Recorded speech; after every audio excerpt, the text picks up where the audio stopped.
దగ్గర చేస్తూ బాబాసాహెబ్ ఆలోచనని భుజాన ఎత్తుకొని పనిచేస్తూ ఒక ఉపన్యాసకుడిగా ఏ రాజకీయ పార్టీ వైపు వెళ్లకుండా వీడు ఒక యాక్టివిటీస్లో వేలాది మందిని కదిలిస్తున్నాడు. కాబట్టి వీని కాళ్ళు చేతులు విరగొట్టి వీరి నోటికి బ్యాండేజ్ చేసి వీరిని పోకుండా చేయాలని కుట్ర చేస్తూ బైరి నరేష్ అంటే దేవుళ్ళను తిట్టాడు వివాదాస్పద మాటలు మాట్లాడాడని ప్రచారం చేసి చేసి చేసి నా కాళ్ళకు బంధించాలని చూశారు మిత్రులారా. కానీ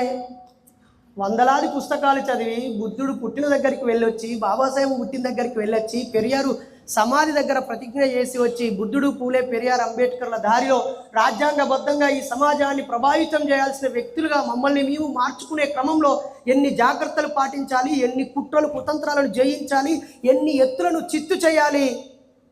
వాడే అంటే వాడిని తలదన్నేలాగా మాకు సమయస్ఫూర్తి, జ్ఞానము, వాక్చాతుర్యము ఉంటే తప్ప మేము మనుగడ సాధించలేమని మాకు తెలుసు.